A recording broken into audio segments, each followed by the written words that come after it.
orang yang religius belum tentu spiritual. Ceritanya udah seumur di atas 50 tapi masih galau ya Bu. Aduh. Sebenarnya itu kita tuh sama apa beda? Apakah kita ini sebagai yang aneh-aneh gitu ya, yang ajaib-ajaib tidak sesuai dengan Ibu ajaib. Kadang bukan masalah Tuhan yang nggak bisa atau nggak mau, kitanya yang nggak mampu. Nah itu yang membuat Ibu galau. Emang harus milih ya gitu ya, maksudnya itu benar nggak sih Bu gitu? Kan saya balik ya nanya sama Ibu, apa yang saya omongin tuh bener apa enggak gitu.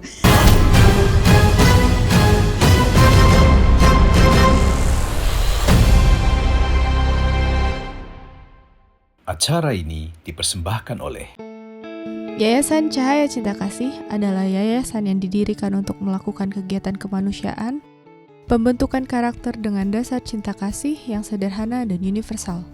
Dengan support dari donatur di seluruh Indonesia, melayani secara lahir dan batin melalui bantuan sembako, obat-obatan, penyuluhan proses olah rasa.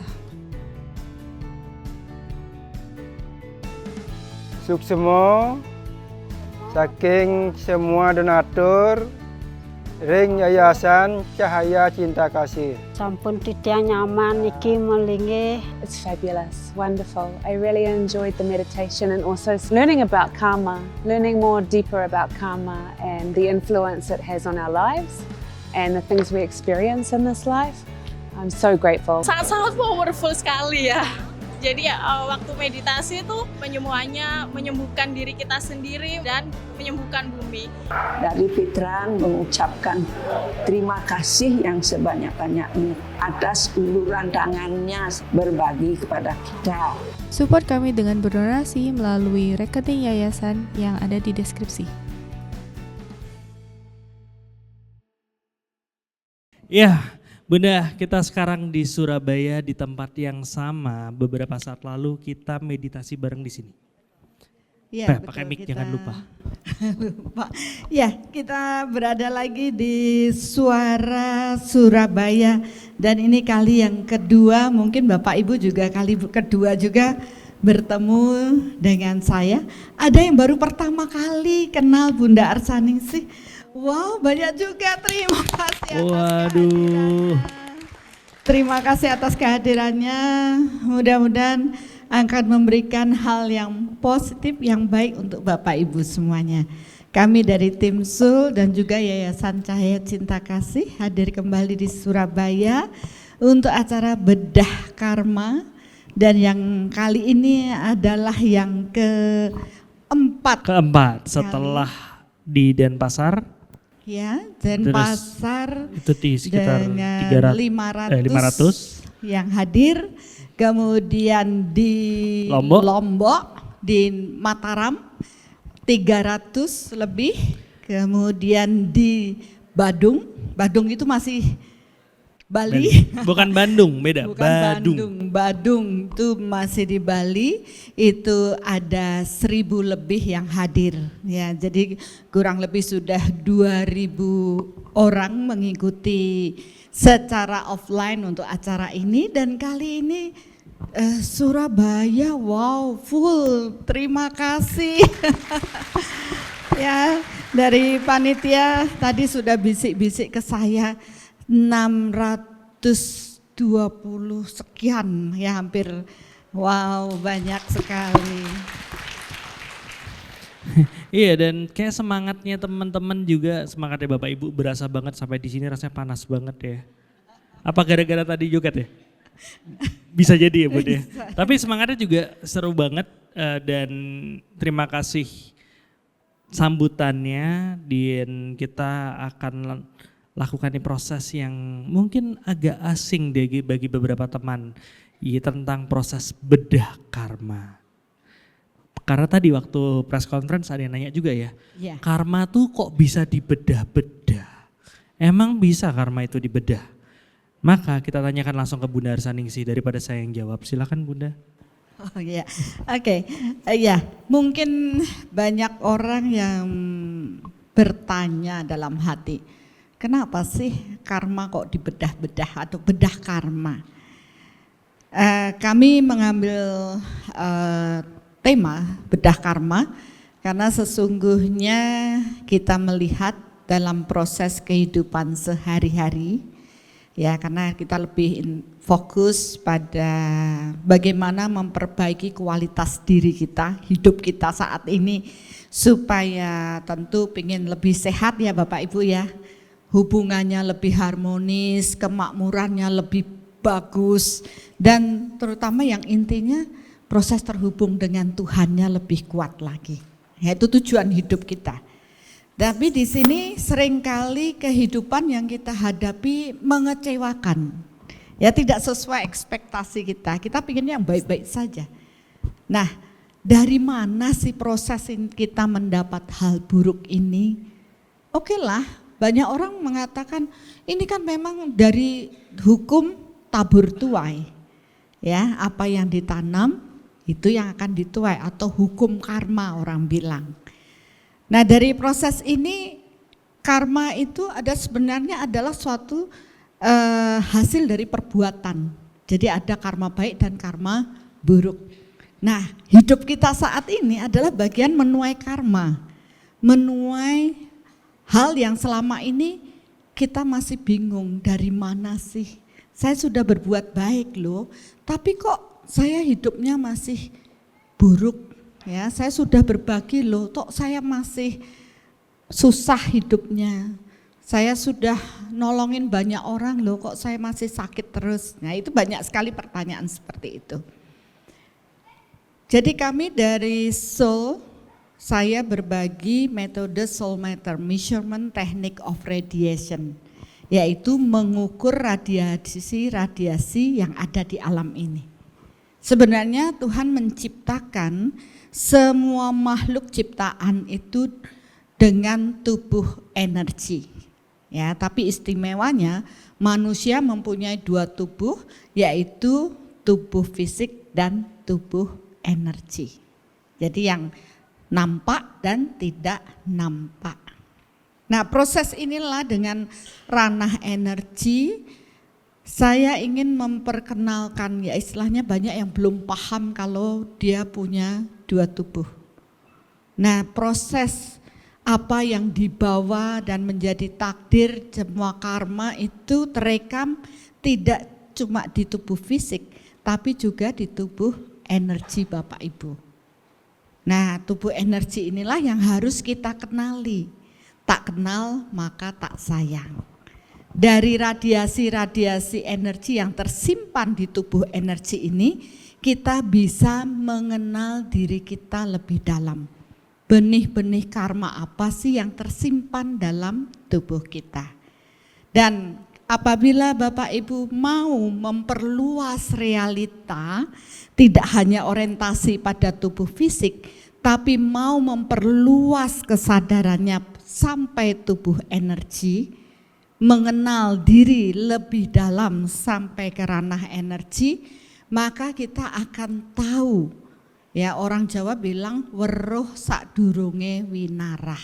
Artinya tahu sebelum suatu kejadian itu terjadi. Karena semua itu sudah kita bawa.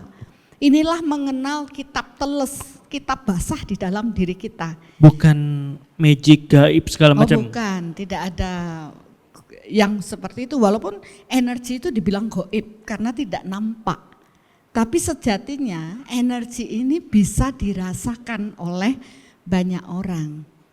Contoh dari proses energi yaitu proses rasanya Bapak Ibu. Ya, orang diam belum tentu tidak marah, ya kan? Yang rasanya mendem jero nih marahnya, tapi kelihatannya diem dia. Mungkin bisa senyum tapi dalamnya mangkel banget. Tapi kalau orang belajar energi, dia tahu orang ini lagi marah gitu, dia menyimpan dendam. Nah, ini yang kita pelajari. Olah rasa, olah diri, mengenal jati diri yang sesungguhnya dari bentukan-bentukan karma yang dulu kita tanam dan sekarang saatnya untuk menuai. Oke, berarti proses kita mengenal diri itu lebih dalam daripada cuman fisik aja. Iya, betul. Jadi tidak hanya fisik. Fisik Bapak Ibu sudah nampak nih dari sini kelihatan semua. Gampang ya ngenalin diri dengan Dari fisik tuh ya, gampang. gampang. Tapi mengenal lebih dalam itu. lebih dalam yaitu ranah batiniah. Ya mungkin kalau orang zaman dahulu itu konsep di ranah batin tuh nggak terlihat. Ya jadi sekarang dengan suatu metode yang sederhana, proses batiniah itu bisa kita kenali. Karena apa? Saya mengambil dengan ranah energi. Ranah di mana kita punya tubuh energi itu. Tentu Bapak Ibu harus kalau mau paham itu harus menyiapkan diri, membuka diri. Oh ini ada loh ranah energi, tubuh kita membawa proses tersebut. Nah begitu kita mengenali maka yang goib tadi sudah enggak goib lagi. Kita bisa tahu, oh ternyata saya mendem marah loh sama orang ini. Oh ternyata saya ketemu lagi ini saya bakalan dapat yang jelek dari dia karena dulu saya nanam jelek.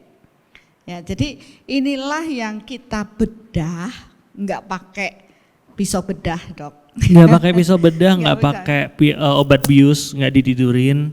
Ya. Karena Jadi kita lakukan dalam proses bersadar. Ini Bapak Ibu sadar semua ya, nggak ada yang pingsan nah.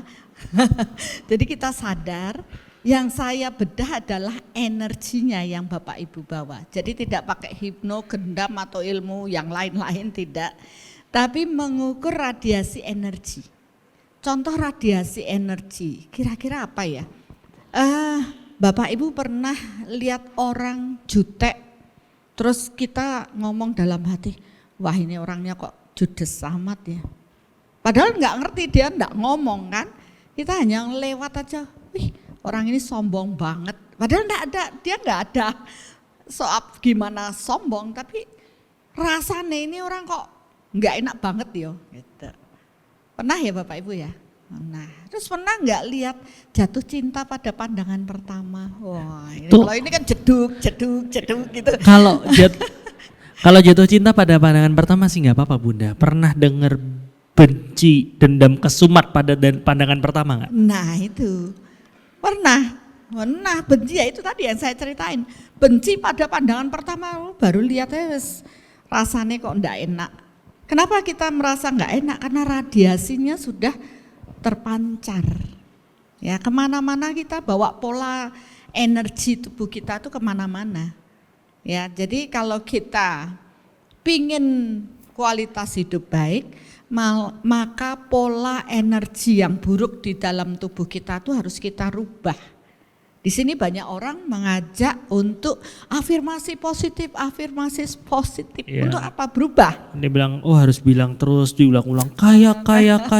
Hidupnya tetap aja kayak gitu ya? Iya, kayak gitu. Kaya juga, cuma kayak gitu ya. Jadi sebenarnya merubah pola energi itu harus diimbangi dengan perubahan pola pikir.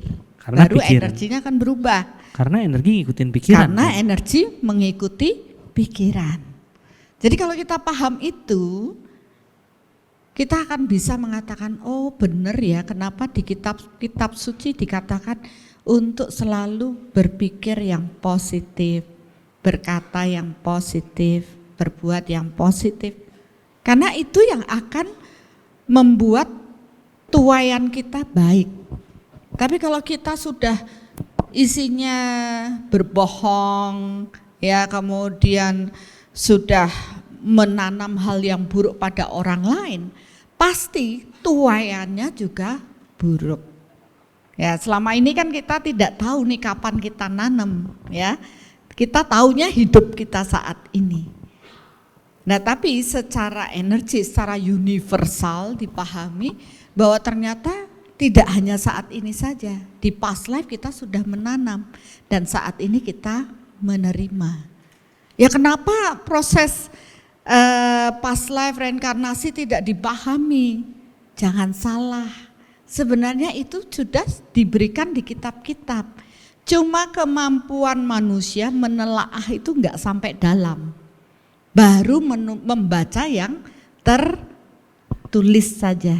Padahal makna dari proses yang terada di kitab-kitab itu sudah mengarah ke proses adanya kelahiran atau reinkarnasi tersebut. Dan saat ini kita harus menerima takdir kita dengan tulus, ikhlas. Nggak boleh komplain, no komplain. Ya, cuma kalau kita disuruh latihan ikhlas saja susah loh, hidupnya jelek Bunda. Dia enak-enak, nggak ngapa-ngapain enak, kok terus makmur. Saya loh sudah banting tulang, ya kan, kerja terus, kok ya malah tambah nyungsep. Gimana itu, Tuhan nggak adil, nyalahin ke sana ke sini. Tapi ketika kita paham sejatinya diri kita dan semua rekaman yang kita bawa dalam bentuk energi yang nanti akan saya kupas atau kita bedah secara energi, kita akan tahu, oh ya enggak kemana-mana. Hidup saya karena saya yang nyiptain. Jadi saya sekarang menuai, kan hukumnya tabur tuai. Atau hukum karma dari mana? Dari dulu pikiran saya baik, saya menuai baik. Ya, niatannya baik, hasilnya baik. Lah kok jadi hitung-hitungan Bunda? Iya, karena secara energi ya kita berhitung di situ. Enggak salah. Kalau kita memang niatan kita baik, hasilnya baik. Cuma butuh waktu untuk menuai. Misteri waktu ini sering kita nggak pahami. Tapi nanti kalau kita belajar energi, kita tahu waktunya akan datang. Oh ini sebentar lagi akan menuai seperti ini. Oke, saya nanam yang lebih banyak. Ya, kita akan berikan itu sehingga kita semua siap ketika waktu yang datang itu kita siap untuk ikhlas menerima. Dan tidak cukup hanya menerima, kita harus siap-siap dengan berserah. Berserah kepada siapa? Kepada Tuhan. Apa sih untungnya berserah? Berserah itu untungnya melibatkan kekuatan Tuhan di dalam diri kita. Jadi bukan ego yang ngatur kita, tapi kekuatan Tuhan. Untungnya apa? Walaupun kita mendapat takdir yang buruk, bersama Tuhan kita pasti bisa. Kita pasti kuat menghadapi. Karena kita ikhlas, ya Tuhan, inilah takdir saya, inilah tuaian saya ikhlas menerima dan saya melibatkan kekuatan Tuhan agar saya tegar, saya kuat, saya bisa. Nah ternyata logika manusia itu perlu dikasih itu Bapak Ibu. Kalau kita tidak pernah tahu sumbernya, kenapa begini, kenapa begitu, kita pasti menolak. Dan penolakan itu membuat kita tambah menderita. Iya, mungkin secara realnya kayak gini. Kita seringkali kita cuman melihat sesuatu itu di ujungnya aja, yang kita hadapi aja. Kita ngelihat asap gitu. Padahal kalau nggak ada api, apakah ada asap? Enggak kan? Pasti ada apinya dulu baru kita ngadepin asapnya. Terus kita udah kebingungan, kita udah sesak nafas gara-gara asapnya, kita sakit mata gara-gara asapnya segala macam. Kita yang sibuk adalah kita buang-buangin asap lah. Tapi kita nggak matiin apinya. Berubah nggak? Nggak, hanya menunda sesaat. Nah, kenapa kok kita tidak matiin apinya? Karena kadang-kadang apinya itu di luar jangkauan. Kenapa bisa di luar jangkauan? Bisa jadi secara pemahaman kita belum tahu. Yang kedua, bisa jadi pemahaman kita udah dapat, cuman jarak pandang kita yang terbatas. Karena jarak pandang kita tiap orang beda-beda kan. Nanti kalau kita bilangnya itu dalam ranah power. Jadi ada orang yang dia bisa melihat sesuatu beberapa saat ke belakang atau ke depan, ada orang yang bisa melihat lebih lama segala macam, itu tergantung dari proses power. Kalau kita nggak cari apinya, asapnya akan kita hadapin terus. Apalagi kita sering menghubung-hubungkan, otak manusia itu kan selalu mencoba mencari hubungan antara satu sama yang lain. Mau bukti, kalau misalnya Bapak Ibu lagi flu gitu tiba-tiba, pertama orang pasti ada yang nanya, habis makan apa? Iya kan? Seakan-akan makan itu yang membuat flow-nya itu, padahal itu belum tentu berhubungan. Begitu juga gitu dalam proses ini, oh saya kok jadi seperti ini, jangan-jangan gara-gara sesuatu yang baru saja terjadi. Padahal belum tentu itu. Kenapa? Apinya ada banyak, yang kita tanam juga ada banyak. Terus kita salah melihat posisinya, akhirnya malah nyalain sana nyalain sini. Seperti itu Bunda. Nah di sini kita akan berusaha nih, kenapa kita bedah, supaya kita nggak cuma sibuk ngurusin proses asapnya, tapi juga kita cari nih titik apinya di mana, permasalahan ini titik apinya di mana, sumbernya di mana, dan apa yang bisa kita lakukan untuk memadamkan apinya. Kalau apinya padam, asapnya gimana? Biar tidak terbentuk baru. Karena seringkali kita ada ketemu asapnya, kita kesel, kita ngebentuk titik api baru lagi, kita membentuk hutang baru lagi yang akhirnya akan kita terima di masa depan. Ya Pak, contoh misalnya gini, saya ambil contoh saya sama Bunda. Karena satu kejadian saya harus kehilangan duit saya 10 juta. Karena diambil Bunda contohnya. Saya terima nggak? Itu adil nggak? Tergantung. Kalau kita melihat bahwa orang saya baru kenal kok, baru ketemu sekarang dia ngambil duit 10 juta, rasanya adil nggak? Enggak. Tapi kalau saya tahu kalau sebenarnya saya ngutang dan itu adalah bayar hutang, jadi adil nggak? Iya kan? Jadi logikanya itu kita pahami lebih dalam supaya kita bisa melihat pandangan yang lebih tepat dan itu kita bisa mengambil pilihan tindakan yang tepat. Kurang lebih seperti itu. Ya benar, jadi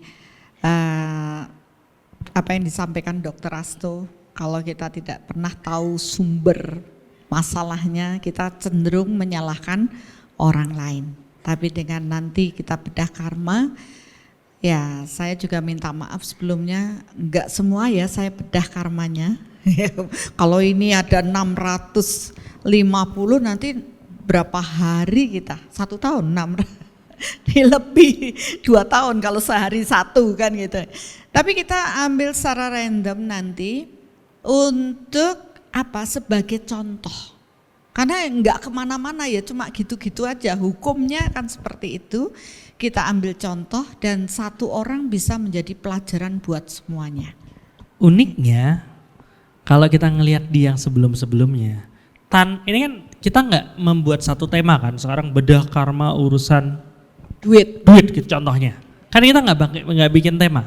Tapi uniknya kita sudah lakukan 3 kali dan 3-3-nya itu akhirnya tematik. Waktu di Denpasar ternyata urusannya dengan bully-membuli. Yang kedua itu di Lombok itu urusannya ternyata berhubungan dengan proses keluarga. Yang ketiga ternyata berurusan dengan proses penolakan. Kira-kira Bapak Ibu dengan proses apa ini? Kita akan tunggu sama-sama, kita akan lihat apa temanya. Dan tadi Bunda sebutkan, tadi Bunda juga udah sebutin acak, sebenarnya tidak benar-benar acak, yang diacak hanya teman-teman Bapak Ibu yang sudah menyatakan bahwa saya siap. Kenapa? Kita nggak pengen nanti tiba-tiba dipanggil nih, Pak John siapa gitu. Pas datang langsung saya enggak mau dibedah kan gitu, kelar kan. Jadi dia nggak bisa lakuin karena harus bisa dan harus boleh dan harus aman. Iya betul. Dan saya mengingatkan saja apapun nanti tematik dalam proses bedah karma ini hari ini, di akhir session kita akan meditasi bersama. Ya setuju ya Bapak Ibu ya. Ya. Jadi sekali dayung 2-3 pulau terlampaui. Ya, saya tahu Bapak Ibu sudah meluangkan waktu untuk hadir di sini. Tidak hanya yang dari Surabaya saja, tapi banyak teman-teman juga yang dari keluarganya, ada yang dari Bali, ada yang dari Jogja, kemudian Bandung, Jakarta, bahkan dari luar Jawa. Banyak sekali yang sudah hadir. Jadi saya ingin semua mendapat manfaat yang terbesar, ya ini bentuk pelayanan kami dari Yayasan Cahaya Cinta Kasih kepada Bapak Ibu untuk proses edukasi dan juga proses spiritual. Ya, nanti apapun temanya kita akan sesuaikan proses pemurnian batinnya sesuai dengan tema. Sehingga pulang nanti plong, ya. Tidak lagi mengungkit-ungkit masalah yang sudah lewat. Ikhlaskan itu, ya itu sudah lewat, sudah. Karena apa? Semakin kita membawa penolakan di dalam diri, kita akan semakin menderita, Bapak Ibu. Lebih baik letting go, istilahnya ya biarin lah, sudah lewat. Yang penting saya mengubah pola energi saya. Kalau tadi marah-marah, otomatis narik kejadian-kejadian yang akan membuat kita marah. Kita mau ubah, saya nggak mau, capek saya terus menuai hal marah karena dulu saya bawa marah-marah. Ubahlah diri menjadi sabar. Apa yang terjadi? Energi mengikuti pikiran dan hukum kesejenisannya menarik orang-orang sabar ke dalam diri kita. Jadi kita nggak ketemu lagi orang yang suka marah-marah. Kenapa? Karena pola energi kita sudah berubah sabar. Ini pentingnya sebenarnya berlatih olah rasa.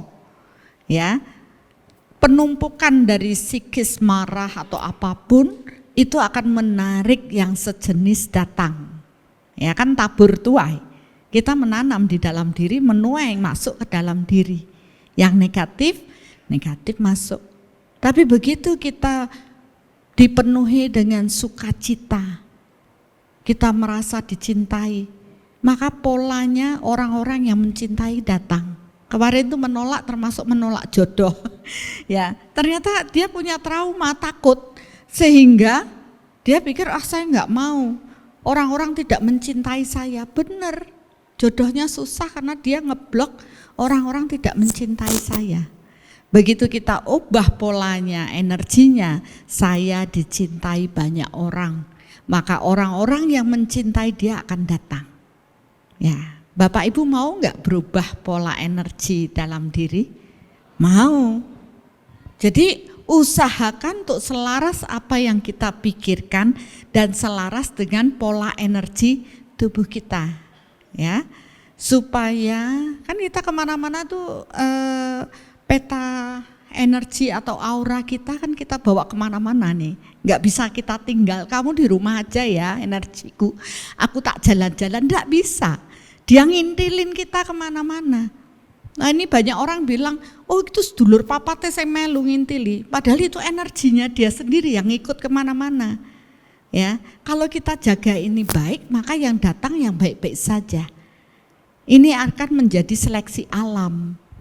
Jadi kalau Bapak Ibu berubah secara energi, maka lingkungan Bapak Ibu akan berubah. Sejenis menarik sejenis.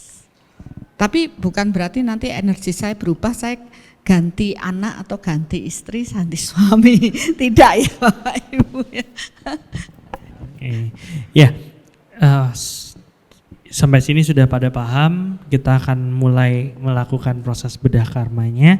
Tapi saya ingin jelasin sedikit, untuk proses bedah karma ini bisa terjadi dengan baik, kita perlu melakukan 3 hal yang harus diperhatikan. Yang pertama adalah bisa di sini artinya yang melakukan proses pembedahannya itu harus punya 3P, harus punya power untuk bisa menganalisa, harus punya pengetahuannya dan harus punya pengalamannya. Dan itu sudah paket lengkap di samping saya, Bunda. Dan ya nanti saya ikut bantu juga walaupun belum sepengalaman Bunda. Dan yang kedua adalah proses boleh kita minta persetujuan, boleh atau tidak. Yang ketiga adalah aman. Jadi untuk memastikan aman juga ada surat perjanjian yang nanti saya minta tolong untuk tanda tanganin. Dan sebenarnya nggak ribet-ribet, cuman menyatakan bahwa memang bersedia untuk dilakukan proses pembedahan, dan itu juga nanti akan menjadi satu proses pembelajaran untuk teman-teman lain yang nggak ada di sini, karena akan kita publish juga di YouTube-nya Bunda Arsaningsih. Ya, jadi itu adalah kondisi untuk memastikan prosesnya nyaman, yaitu dengan proses keamanan.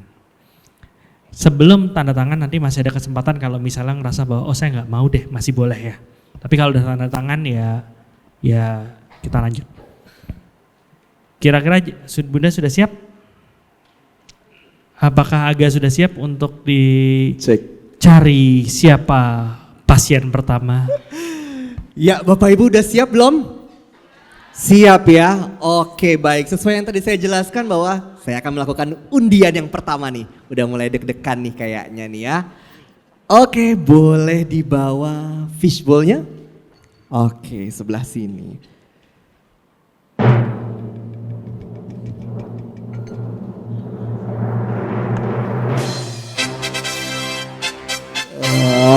Kira-kira siapa ya? Kita lihat. Ibu Indra Dewi. Tepuk tangan. Boleh segera berdiri dan naik ke atas panggung, Ibu. Ibu Indra Dewi. Wah, di ujung sana, tepuk tangan. Luar biasa. Gimana Bu rasanya Bu? Deg-degan ada langsung sampai begini-begini saya lihat dari jauh. Tenang Bu. Dok, ini nggak dibedah secara kedokteran kan? Iya, tergantung permintaan sih ya. Tergantung permintaan ya. Oke, baik Ibu, silakan. Monggo. Dari pasien pertama lagi. Dari pasien pertama. Monggo silakan di situ. Di kursi panas. Panas Bu. Nggak panas karena dari tadi saya dudukin kan. Tapi sepertinya kita kekurangan satu mic ini. Apakah ada mic? Tes. Oke. Silakan. Ibu mau pilih yang mana? Sama aja. Terima kasih banyak. Surprise banget ini. Saya juga surprise. Ketepuk tangan buat. Dengan Ibu. Kenapa? Ibu siapa? Panggilannya Dewi. Ibu Dewi, oke. Ya sebelum dimulai, tadi saya cuma memastikan saja, sudah sempat dijelaskan sama tim di depan ya, mengenai proses itu ya. Nanti yang data nama belakangan juga nggak apa-apa, kita minta perlu tanda tangannya saja dulu. Oke, di belakang sini. Oke, ada materainya juga. Undang-undang penyiaran takutnya kan. Tapi kalau di sini tenang Bu, kita nggak akan ngebuka-buka sesuatu yang aneh-aneh, cuman untuk memastikan prosesnya nyaman aja. Oke, dengan Ibu Dewi, nama lengkap perlu Bu? Gak usah udah ya. Mimpi apa tadi malam Bu? Pokoknya diniatin ketemu Ibu, udah ngikutin di sosial media berapa tahun, akhirnya rezekinya sekarang Bu. Iya, terima kasih. Oke. Ibu Dewi dari Surabaya? Saya dari Jakarta. Dari Jakarta? Niat banget ya. Niat banget. Oke, Ibu Dewi dari Jakarta. Gimana nih Bun? Ibu Dewi sudah siap? Lanjut saja. Bunda sudah siap? Siap. Oke. Jadi prosesnya gini, mungkin Ibu bisa cerita sedikit dulu mengenai apa yang proses yang Ibu alami yang ingin dibedah, karena kan kalau kita bedah berarti harus ada kasusnya kan. Dan ya difokusin ke satu kasus itu, jangan sampai nanti semua ditanyakan. Jadi cerita, oh ya saya punya 15 anak, 1 ini, 2 ini, 3 ini, oh itu kelamaan Bu. Jadi dipastiin dulu yang apa kasus yang mau dibedah, terus diceritain nanti kan Bunda dan saya akan gali lebih dalam baik dengan tanya maupun dengan proses pengukuran dengan soulmeter seperti itu. Nih, monggo silahkan. Saya ngadep ke Bunda aja deh. Kan Bu yang lihat banyak. Ngadep ke sini agak serem kayaknya ya. Kan kalau sebagai manusia kan kita punya banyak aspek kehidupan ya. Sekarang saya serahin ke Ibu deh. Kira-kira aspek apa yang paling penting yang Ibu lihat di saya yang kayaknya udah urgent nih harus diurus gitu. Oke. Ya, Ibu di hospital gitu. Ya, setiap orang itu pasti punya masalah. Ya. Jadi ini pinter ibu ini nggak dulu ngetes saya nih. Saya curiga nih udah dipelajari dari semua video-video kan, dari pertama sampai ketiga tuh udah diliatin semua nih. Iya. Kalau dari aspek besar ya, kita dalam kehidupan kita sebagai manusia Bu ya.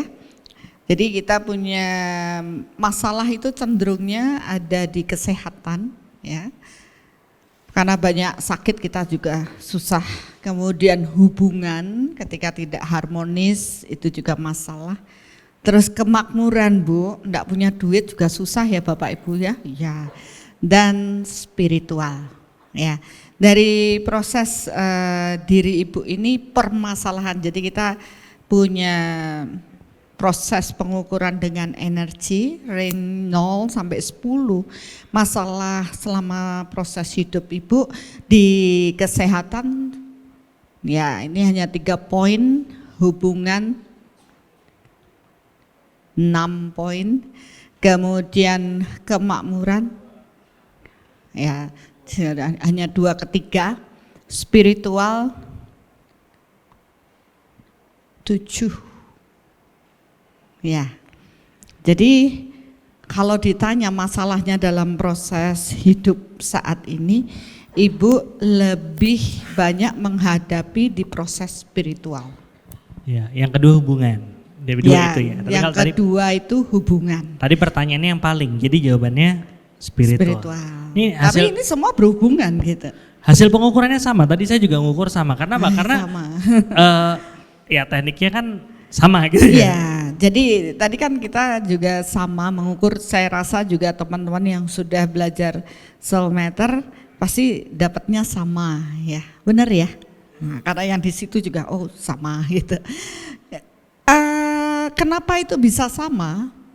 Sebenarnya ada teknik untuk menetralkan diri. Tidak melibatkan ego. Ini yang sulit dipelajari. Ya kalau mungkin maaf paranormal dukun itu kita tanya sama satu orang, beda orang nanti jawabannya beda-beda. Karena apa? Masih ada ego yang nyusup. Di sini kita belajar menetralkan, jadi bukan praktek perdukunan di sini Bapak Ibu. Karena saya dibilang jadi dukun, tidak. Ini hanya berbagi soulmeter, di mana ini bisa menjadi tongkat bagi orang yang bingung ya. Dengan ini tuntunan Tuhan, karena kita mengarah ke proses Tuhan, maka kebenaran Tuhanlah yang kita bisa pahami. Banyak jalan menuju Roma, banyak jalan yang bisa dilakukan. Saya rasa dengan metode soulmeter ini kita akan mengetahui apa kehendak Tuhan atas diri kita lebih cepat daripada kita nyoba-nyoba semua jalan. Mending kita fokus pada satu tujuan.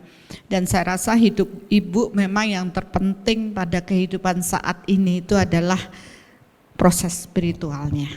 Karena biasanya proses spiritual akan juga berhubungan, berdampak pada 3 aspek yang lain. Nah sekarang kalau dari proses spiritual kira-kira yang mau dibedah apa? Ini kan belum mulai bedah toh. Kalau bedah itu kan ada satu kasusnya apa, satu masalahnya apa, itu kita bedah gitu. Kan saya balik ya nanya sama ibu, apa yang saya omongin tuh bener apa enggak gitu. Ya kan supaya ini ada kira-kira dari ibu di proses spiritual atau hubungan, ibu punya masalah apa sehingga kita bisa mengurai benang ruwetnya. Dan itu tentu akan menjadi contoh kasus untuk yang lainnya. Setuju dengan analisa semua di sini. Mungkin kalau spiritual ya mungkin ada hubungannya dengan agama. Jadi sejak ya saya terlahir dengan status KTP agama mayoritas. Tapi sejak SD saya ngerasa kok saya nggak srek ya gitu. Cuma mungkin karena lingkungan di sekitar saya mendorong saya untuk tetap konsisten di agama tersebut, saya jalanin lah ya. Cuma saya rasakan 10 tahun terakhir kok gejolak dalam diri terus-terusan ya. Aduh saya nggak happy gitu. Banyak prinsip-prinsip, konsep-konsep yang tidak saya terima karena tidak memakai akal sehat dan hati nurani gitu kan. Bergejolak terus gitu. Terus saya berdoa juga dengan cara saya gitu ya. Jadi bikin tanda-tanda tertentu, Bapak kami dan segala macam yang kalau orang lihat, wih agama lo apa sih gitu kan. Jadi mungkin pergolakan yang saya hadapi saat ini tuh itu Ibu. Apakah kita berdoa pada Tuhan atau berelasi pada Tuhan itu harus dengan agama gitu ya? Apakah kita ini sebagai yang aneh-aneh gitu ya, yang ajaib-ajaib tidak sesuai dengan Ibu ajaib. Ajaib. Saya ngerasa saya ajaib gitu Bu. Itu kok saya sering diprotes, lo harus milih agamanya apa? Emang harus milih ya gitu ya? Maksudnya itu benar nggak sih Bu gitu? Nah, lu ketahuan tuh. Ya, mungkin itu menjadi memang itulah yang terukur tadi ya, bahwa di proses spiritualnya yang bergolak. Kalau orang awam kalau dibilang proses spiritual selalu hubungannya ke agama. Ya. Padahal kalau dari proses nanti kita pahami spiritual dengan agama itu sesuatu yang berbeda. Ya, ranah religius dengan ranah spiritual itu kalau akan dilihat itu sebagai sesuatu yang berbeda. Orang yang religius belum tentu spiritual. Tapi orang yang spiritual dia akan paham bagaimana dengan konteks agamanya, ya bahkan menjadi lebih wise, lebih bijaksana dalam menyikapi. Ya kenapa di Indonesia ini menjadi suatu yang perlu diperebutkan ya, diributkan juga. Karena mau nggak mau, karena negara Indonesia adalah Pancasila, ketuhanan. Tapi ya saya syukuri semua akan mengacu pada Tuhannya. Ya spiritual itu juga mengacu pada kekuatan Tuhan. Jadi kalau saya lihat ketuhanan yang Maha Esa itu suatu yang menjadi dasar dari bangsa ini, menjadi bangsa besar, yaitu percaya, yakin dan percaya dengan kekuatan Tuhan. Ya cuma sekarang sering jadi salah jalur ya, jadi mereka akhirnya membuat suatu harus berdasarkan agama yang ini dan ini ya, itu yang juga meresahkan menurut saya. Nah sekarang saya tidak mau menggiring kita berbicara karena di sini kan semua yakin pada Tuhan dengan ageman. Agama itu ageman itu bajunya beda-beda. Tapi diri kita sendiri itu ya sama dengan ciptaan Tuhan. Jadi saya akan berbicara di ranah spiritualnya saja. Bapak Ibu setuju dengan proses ini? Ya, jadi kita enggak menjadi suatu yang salah nanti saya digrebek dengan proses itu ya. Tapi ini apa yang Ibu alami sebenarnya banyak yang mengalami juga. Tapi ada yang berani mengungkapkan, ada yang tidak berani. Ya Ibu salah satu yang berani. Wah, karena mau jadi contoh nih buat semuanya. Ya. Nah di sini pun sering menjadi masalah ketika ada perkawinan. Ya ini begini, namanya cinta itu enggak bisa dilihat dari proses agama. Cinta itu sangat universal ya. Tapi ini pun menjadi masalah di Indonesia ya, karena harus begini begitu dengan aturan. Bahkan tidak hanya itu, antara yang satu dengan yang lain pun padahal sama, tetapi berbeda gitu. Ya itu pun jadi masalah. Sebenarnya itu kita tuh sama apa beda? Sama. Ya, sama sebagai ciptaan Tuhan. Kalau kita menyadari kita sama, berarti kita sudah masuk ranah spiritual. Bahwa kita satu ciptaan Tuhan yang sama, tidak ada bedanya. Dan ranah spiritual itu melegakan, membebaskan, karena kita tidak terbelenggu oleh suatu hal. Walaupun kita menyadari saya bagian dari ini, tapi kita melihat sesuatu yang sama. Bukan melihat perbedaan yang akhirnya membuat, ya tentu ada perbedaan, ada persaingan.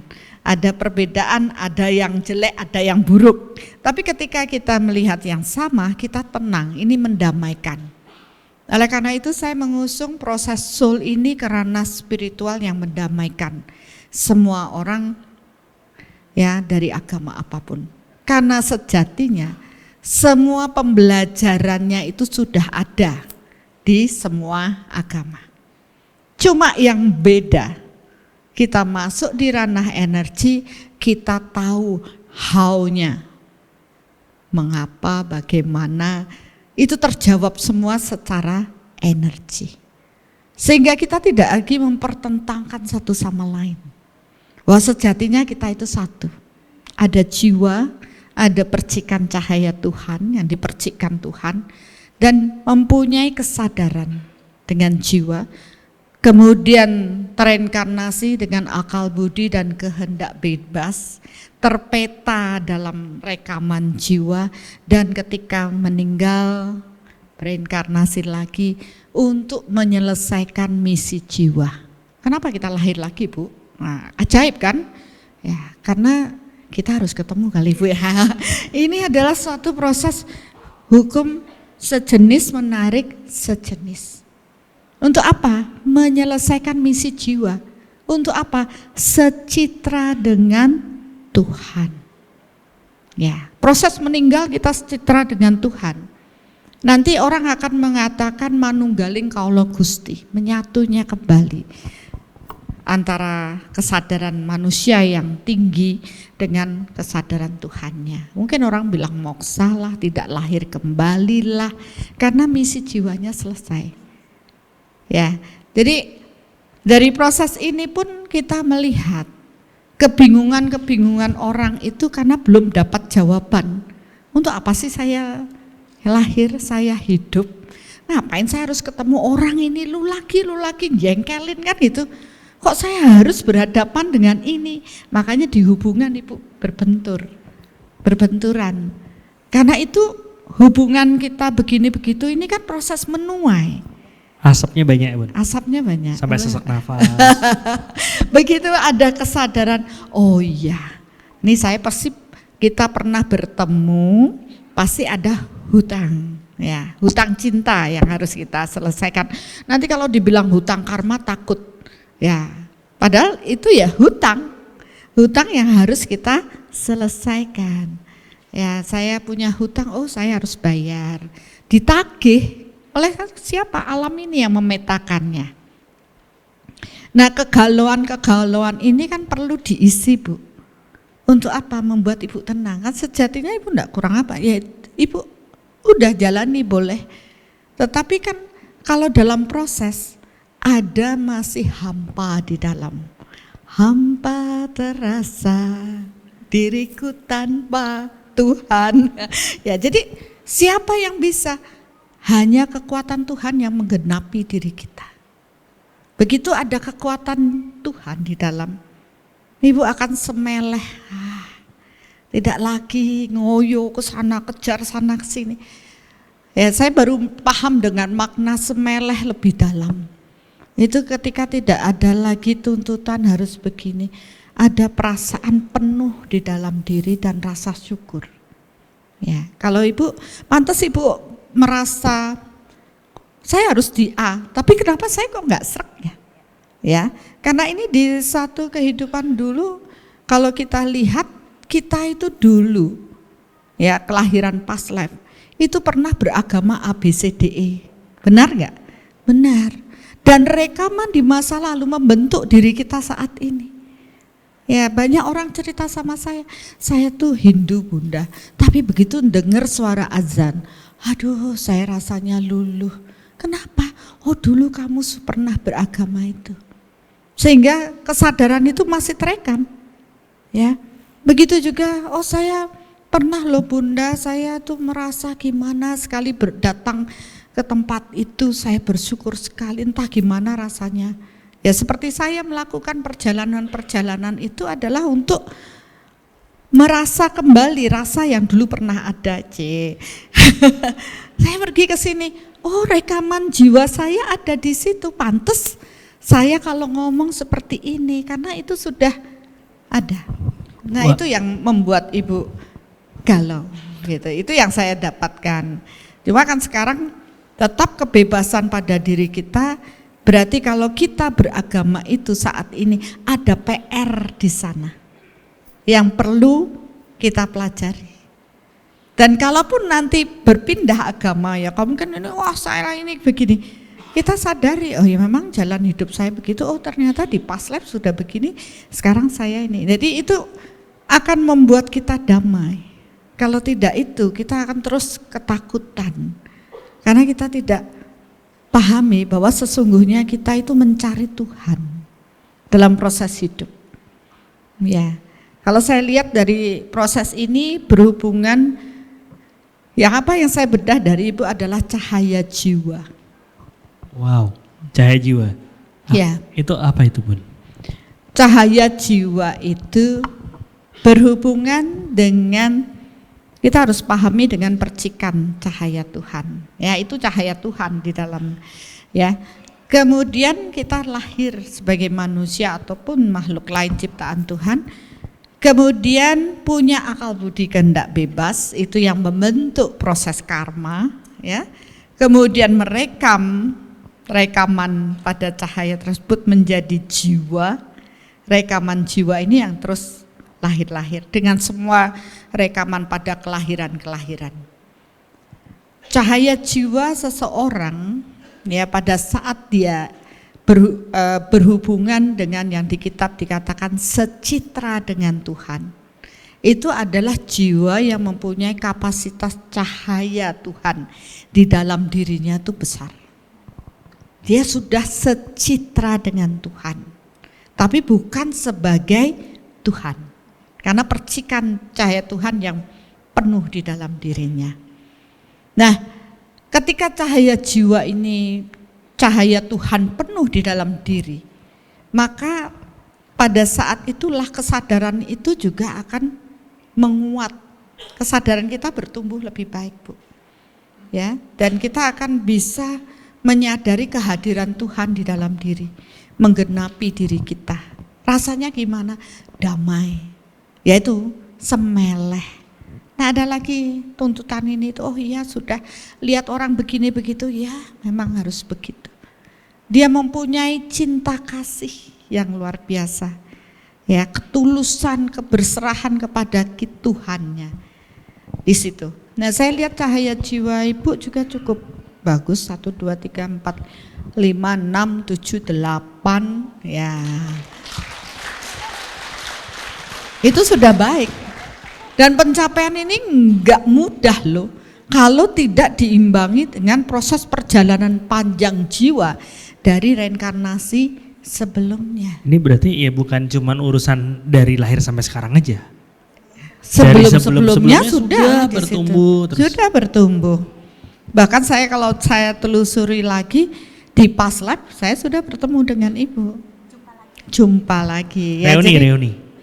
Reunian. Ya, jadi dunia itu sempit. Kata orang, kenapa bisa dibilang sempit? Ya karena lu lagi circle-nya ya itu aja. Dalam setiap kelahiran ya circle-nya itu aja. Untuk apa? Nyelesain hutang di kehidupan. Nggak mungkin jauh-jauh.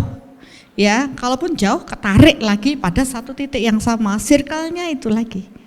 Jadi ketika kita mengamati orang lain bertemu dengan kita, kalau kita di Soul kan sudah tahu PK dulu, penyelesaian karma dulu, sehingga kita tahu oh ini di masa lalu saya, oh kalau dia ada hal buruk, oke kita minta maaf, memaafkan. Ternyata itu membantu proses kita menyelesaikan hutang dan kita selesai. Dengan selesai itu apa yang terjadi? Satu persatu kekuatan Tuhan akan terus menguat, apalagi kita berserah kepada Tuhan. Ya, jadi wajar Ibu punya kegalauan di situ, dan yang bisa mendamaikan adalah diri Ibu sendiri. Ya, nggak mungkin orang lain walaupun ngasih apa kitab atau apapun di sana nanti ada penghujatan atau apa. Kalau Ibu tenang di sini, semua selesai. Tapi kalau Ibu menolak di sini ya bergolak terus. Ya, jadi semua intinya pada proses penerimaan hanya 3 kata saja, eling, trimo, lan waspodo. Itu aja sebenarnya yang patut kita pelajari dan terus terhubung dengan Tuhan, murnikan diri, perbesar cahaya Tuhan di dalam diri, ya, karena hanya kekuatan Tuhan yang menggenapi hidup kita. sehingga kita bisa kembali pulang. Sebenarnya kita semua cari jalan pulang. Ya, itu Bu. Ya, mungkin ada Ibu mau tanya nih, ceritanya udah seumur di atas 50 tapi masih galau ya Bu. Aduh ya Allah, saya ngadep Bu Ibu deh. Biar lebih mudah ditelaah. Dari sisi spiritual, saya mohon dibantu Bu. Maaf ya Mas. Dari sisi spiritual saya mohon petunjuk atau clue-clue dari Ibu ya. Misi jiwa saya apa, atau kalaupun saya ada bakat spiritual untuk berkarya, ke arahnya kemana ya Bu ya, gitu. Itu banyak ditanyakan banyak orang ya, saya harus gimana? Yang jawaban yang tepat, ikutilah kehendak Tuhan. Ya, tapi banyak orang nggak tahu apa kehendak Tuhan atas diri saya, kan itu pertanyaannya. Nah kita tahu dari mana? Niteni diri sendiri, mengamati diri Ibu. Ya. Kehendak Tuhan itu tidak harus melayani banyak orang, tapi Ibu menyelesaikan diri. Kehendak Tuhan itu tidak harus sebagai pelayan yang di luar sana, padahal Ibu punya karmanya di sini. Jadi selaras dengan kehendak Tuhan itu ya, di mana kita lahir, amati sekeliling kita, apa yang belum selesai dengan orang-orang di dekat kita, itu circle kita, itu yang harus selesai dulu. Baru setelah itu meluaskan diri seiring dengan proses meluasnya power energi kita. Berarti ruang lingkup kita jauh lebih luas lagi. Begitu kita nanti terupgrade dengan energi Tuhan, ruang lingkup kita akan lebih luas lagi. Seperti itu Bu. Jadi yang paling utama, jadilah lilin cahaya bagi keluarga, karena itu karma kelompok kita. Dan setelah itu tentu jangkauannya akan lebih luas. Selesaikan dulu yang inti dulu. Ya, itu. Nah itu kalau ngomongin kehendak Tuhan Ibu, kan biasanya nih kalau kita dengar cerita, oh ya ada yang ngobrol sama Tuhan segala, kita kadang-kadang berpikir kehendak Tuhan tuh gimana ya, kok kayaknya jauh banget gitu, ngebayanginnya gimana gitu. Terus takutnya kita berharap pada saat kita nanya Tuhan, saya harus gimana, terus langit terbelah, dari atas ada suara, anakku kamu harus lakukan ini gitu. Itu apakah itu yang dicari atau gimana Bun? Kan kalau tadi Bunda ngomong oke, ikuti kehendak Tuhan, kehendak sendiri aja bingung kadang-kadang nih. Mau hari ini mau makan apa gitu aja udah bingung kan, apalagi kehendak Tuhan Bun. Wah Dokter Asto ini nambah jeru aja. Oh tambah dalam sih pelajarannya, pemahamannya. Tapi Bapak Ibu siap nggak ya mendengarkan? Ya, kalau nggak apa-apa sih Bun. Oke kita lanjut. Siap ya. Kita itu hidup sering terdoktrin dengan di sekeliling kita, harus berbuat baik, harus melayani, harus ini, harus itu untuk orang lain. Tapi mereka lupa sesuatu yang melayani di dalam diri kita dan menyiapkan ruang untuk Tuhan itu bersemayam di dalam diri. Sebenarnya intinya itu lahir, balik lagi karena dia belum sadar akan dirinya, bahwa dia begitu berharga bagi Tuhan, bahwa Tuhan membutuhkan dia sebagai salurannya untuk berkat dirinya dan berkat untuk orang lain. Orang Jawa bilang migunaning tumprap lian. Orang berpikir keluar terus, dia lupa masuk ke dalam diri dan menyiapkan wadah untuk Tuhan berada di sini. Tuhan tuh jauh banget. Tuhan aku jelek terus, aku buruk dan terus. Dia lupa bahwa hidup kita itu sangat berharga. Kehadiran kita di muka bumi ini sangat berharga. Maka ketika orang menyadari kesejatian dirinya, mengenal dirinya, dia akan bersyukur sekali, Tuhan terima kasih, ternyata Tuhan itu tidak jauh di mana-mana. Menghadirkan kekuatan Tuhan di dalam diri. Cuma konsekuensinya kita harus bersih batin. Gak mungkin dong Tuhan duduk di kursi yang kotor. Bapak Ibu mau suruh duduk kursi kotor? Gak mau. Makanya kita harus bersihkan gereja di dalam diri, masjid di dalam diri, wihara, pura, itu sejatinya di sini. Kadang bukan masalah Tuhan yang nggak bisa atau nggak mau, kitanya yang nggak mampu, kursinya yang nggak mampu menampung ini. Ya, karena kita tidak mau menyadari bahwa kita harus menyiapkan kursi yang bersih untuk kekuatan Tuhan. Ya, kita sudah siapin kursi aja, Ibu bilang kursi panas ini ya. Saya yang bilang, Bu, bukan Ibu. Karena ya ternyata kan belum siap. Nah, kita itu lahir untuk apa? Sampai kamu siap bahwa sesungguhnya manusia itu membutuhkan Tuhannya. Selama dia mengatakan enggak, aku bisa sendiri, ya lu lagi bolak-balik, roda ini akan terus berputar dengan proses kematian, kelahiran, dan terus sampai egonya nol mengatakan Tuhan, aku membutuhkanmu dan aku akan kembali kepadamu, kembali kepada Sang Pencipta.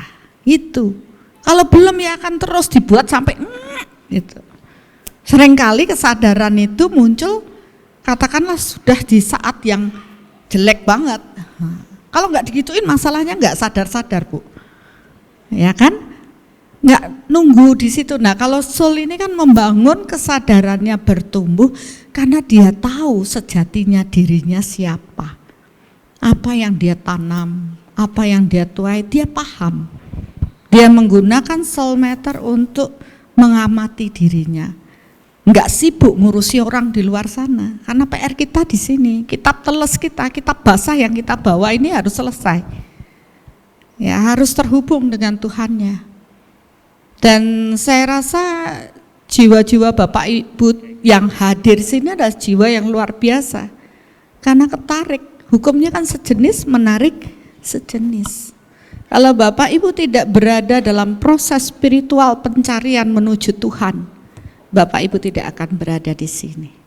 Tepuk tangan dong buat Bapak.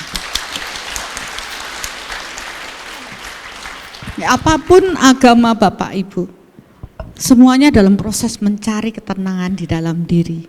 Semua mencari solusi kan, sampai mau pengen tahu apa sih, harus keluar dari kotak kita ini yang sesuai dengan begini begitu. Di luar itu masih banyak sekali pemahaman yang bisa kita tangkap.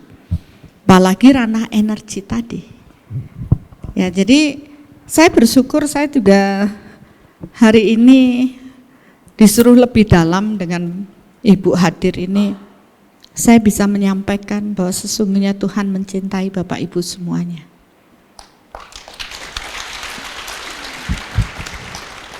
Saya di sini aja rasanya udah mau nangis. Nih. Gantian ini, biasanya Bunda ngasih tisu kan? Ya, tidak mudah kan? Tidak mudah membawa orang itu menyadari bahwa Tuhan itu mencintai kita. Orang banyak menjadi sadar setelah dia nyungsep, wah sampai gitu baru dia mencari Tuhan. Tapi ketika kita menyadari sebenarnya di balik diri kita ini sudah ada rekaman masa lalu. Kerinduan-kerinduan kita kepada Tuhan dan kita mencari itu. Mencobalah ke sana kemari. Nanti begitu Bapak Ibu berada di sini, Bapak Ibu tidak akan kemana-mana. Itu yang dikatakan semeleh, paham, ya Tuhan, saya berserah dan melibatkan kekuatan Tuhan dalam hidup kita. Itu yang bisa kita syukuri. Dan setiap saya mengajarkan hal ini, saya hanya mengatakan Tuhan terima kasih. Mereka telah datang, sehingga apa yang keluar dari mulut saya ini membuat atau menggetarkan jiwa-jiwa di kesadarannya untuk kembali pada Tuhan. Apapun jalannya, sering kita tidak menyadari bahwa itu adalah jalan kita. Ya Bu, saya pengen jalan yang itu, seperti Ibu tadi, di sini jalannya begini. Tapi saya kok nggak serak, saya mau di sini. Ya, karena kita sudah mengikuti pola dari jiwa kita. Tidak ada yang kebetulan di alam ini. Hanya untuk mengingatkan saja, apapun jalan Bapak Ibu, semuanya mengarahkan kita untuk menyadari betapa kita membutuhkan Tuhan. Begitu Bapak Ibu menyiapkan ruang kesucian di dalam diri, maka Tuhan akan hadir Disitulah Bapak Ibu tidak akan lagi cemas, takut, gelisah atau apapun. Karena kita percaya Tuhan bersama kita. Itu yang menguatkan dan itu yang saya bagikan pada banyak orang. Karena saya pernah mengalami hal itu. Ketika saya sudah tak berdaya dengan stroke, ya saya 2 kali stroke pertama, oke, yang kiri kepek, butuh setahun saya harus jalan. Kemudian stroke kedua saya nggak bisa ngomong, nggak bisa bangun, nggak bisa jalan. Sampai akhirnya saya berserah Tuhan. Apabila saya memang harus berbicara, saya akan berbicara dengan banyak orang. Kalau saya mau harus jalan, saya akan jalan. Kemanapun yang menjadi kehendak Tuhan. Bahkan sampai proses ini tidak mudah bagi saya. Ya, tapi kalau memang Tuhan berkehendak, saya akan mengikuti jalan ini. Dan begitu saya mengatakan ya, semua jalan dibukakan oleh Tuhan. Ya, itu mukjizat bagi diri saya. Ya, saya ingin Bapak Ibu semua mencarilah rasa itu. Rasa di dalam diri, bukan di luar. Kalau sekarang kan semua atas nama, tanda kutip ini tidak. Semua ada di dalam diri kita. Ya, karena Tuhan itu satu. Ya, mudah-mudahan nanti di akhir session dengan meditasi, menghadirkan kekuatan Tuhan di dalam diri, bisa menjadi bekal Bapak Ibu kuat dalam menjalani apa yang menjadi takdir kita. Karena sejatinya apapun itu adalah diri kita, apa yang kita tanam, dan saat ini kita menuai. Dan saya melihat ketika orang sudah ikhlas menerima, penderitaan itu lenyap. Tapi ketika dia masih menolak, maka penderitaan akan terus datang. Ya, itulah konsep dasar dari rasa semua agama. Kita tahu teorinya, Bu, tapi sering kita nggak tahu bagaimana kita melakoninya. Nah, saya mudah-mudahan Ibu nanti sampai ke workshop Soul Matter, karena Ibu punya kepekaan sehingga dengan proses Ibu bisa lebih tahu lagi diri Ibu sendiri.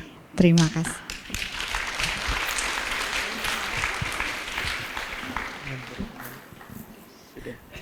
Mungkin terakhir ya Bu, sebelum saya turun dari panggung. Saya tuh sebentar Bu, tanya dulu, Bapak Ibu boleh Ibu nanya? Voting dulu Bun. Terakhir. Voting dulu. Pendek kok Mas. Bu, saya tuh kan mengalami banyak hal, terus ketemu terapis, konsultan, terus nyampe di sini ketemu Ibu. Yang saya heran, terapis saya yang nangis loh Bu.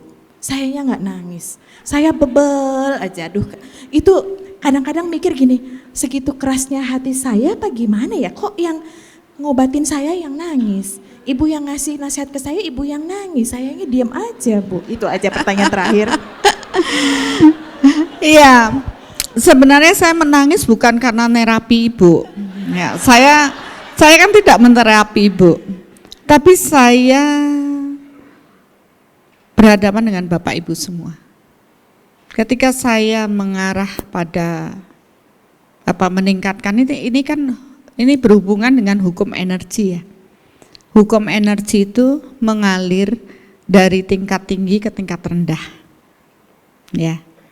Sebenarnya ketika Bapak Ibu mendengar diskusi kita dan di dalam hati ini mulai kebuka, ya, energi Tuhan akan mengalir lebih banyak pada diri Bapak Ibu.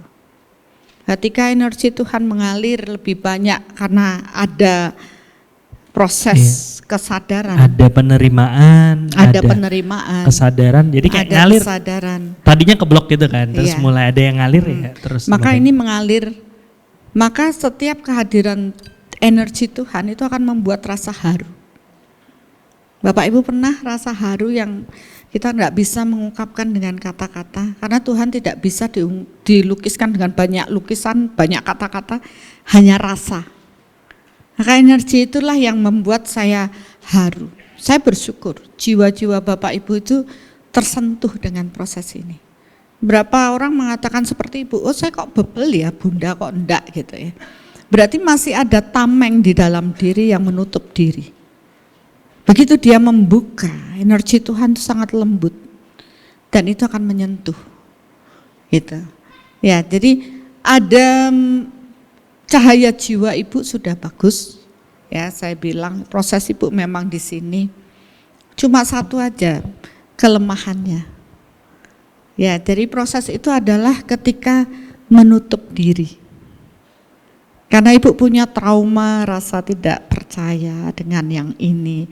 Akhirnya menutup diri yang lebih kuat. Ya, ada trauma di masalah di hidup ini, ya, yang membuat defense, jadi tanpa disadari itu. Bagus sih defense, istilahnya melindungi diri, tapi kalau terlalu kuat jadinya mental block. Padahal energi Tuhan udah mau masuk banyak. Ini yang ibu dapatkan di past life, cahayanya udah begitu. Harusnya ibu bisa lebih luas lagi. Ketika ibu membebaskan ada di meditasi saya, soul reflection, ketika membebaskan batasan. Membersihkan pembatasan atas diri. Ya, membersihkan pembatasan atas diri. Mungkin ibu bisa ikuti itu sehingga benar-benar terbebas, lepas gitu ya. Ada lagi takut, ini kan ibu ada takut ya. Apa kata orang nanti begini, walaupun ibu merasa tegar tapi sejatinya ibu takut, tidak baik-baik saja ya. Walaupun ibu termasuk mau maju terus, tapi ada di dalam ada rasa takut karena trauma di masa lalu. Maka lebih bagus lepaskan pembatasan diri. Ya, sejatinya ibu memang sudah pernah dekat dengan kekuatan Tuhan, tapi tetap ada kondisi ya tertentu yang membuat alur itu jadi keblok. Ya, jadi banyak orang di kehidupan ini dia ingin mencari Tuhan. Ya, karena pasti kerinduan karena ada cahaya Tuhan di sini. Tapi tanpa disadari jalan kita itu agak nyelit gitu. Agak terjadi penyesatan sedikit. Akhirnya yang maunya menuju Tuhan akhirnya menduakan Tuhan. Sedikit ada itu, Bu. Jadi ibu putuskan itu afirmasi dan perkuat hanya kekuatan Tuhan yang boleh memasuki tubuh saya. Sehingga tidak ada kekuatan lain yang menyisip ya masuk. Karena itu membuat kotor, maaf ya. Jadi lebih baik ibu memilih. Banyak orang di luar ini kan tanpa disadari walaupun pelajarannya jangan menduakan Tuhan, tapi akhirnya menduakan Tuhan karena tergiur dengan kekuatan lain selain kekuatan Tuhan untuk proses instan, ingin cepat. Nah, dari itu mengotori diri kita. Ya, jadi kalau ibu nggak bertanya ya enggak saya jawab, Bu. Karena ini kan agak nyerempet sedikit, tapi mungkin ibu sudah paham. Lebih baik arahkan pada kekuatan Tuhan dan biarkan kita menjadi saluran berkat Tuhan untuk menjadi lebih baik. Oke, terima kasih. Ini yang saya takutkan tadi, bilangnya pertanyaannya pendek, jawabannya nggak pendek, jawabannya panjang gitu. Tapi ya itu sesuatu yang luar biasa dan memang kelayakannya seperti itu. Terima kasih udah bertanya, jadi yang belajar banyak kan gitu. Dan ya pasti kalau dari saya mikirnya yang pemahaman tentang proses energi itu yang bisa menjadi pendekatan yang lebih mudah untuk bisa memahami apa yang tadi disebutkan oleh Bunda tentang proses kehendak Tuhan, tentang proses gejolak-gejolak yang ada. Karena hukum energi yang ada akan terradiasi, yang terradiasi berarti ada. Jadi itu kita bisa mengidentifikasi dengan lebih tajam dan setelah diidentifikasi kita bisa selesaikan. Kalau nggak ada identifikasi, kalau kita nggak kenali kan kita nggak bisa benahi. Mungkin itu aja. Boleh ada pesan sedikit, Bu? Nah, kita semua ingin kembali pulang. Ya, Ibu juga pasti itu. Kita tidak tahu waktu kita. Jadi secepatnya kita punya kesadaran itu, secepatnya Ibu meniatkan dan mengeluarkan sisi gelap yang ada di dalam diri. Ya, supaya tidak lebih kuat menghantui nanti Ibu. Ibu sudah paham. Oke, ya terima kasih banyak Ibu sudah mau dibedah.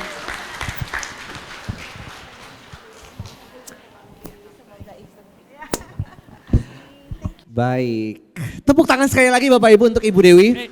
Sebentar Bu, Tak dulu, sebentar. jangan Kita foto kemana-mana dulu. Karena akan ada bingkisan atau hadiah sebagai apresiasi karena Ibu Dewi sudah mau berbagi ya.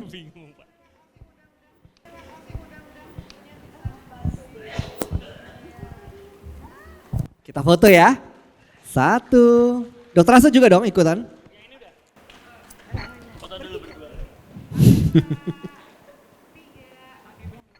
Nah, ikutan. Oke, sekarang bareng-bareng. 1, 2, 3. Wah, terima kasih Oke. Ibu Dewi. Tepuk tangan dong Bapak Ibu sekali lagi. Luar biasa.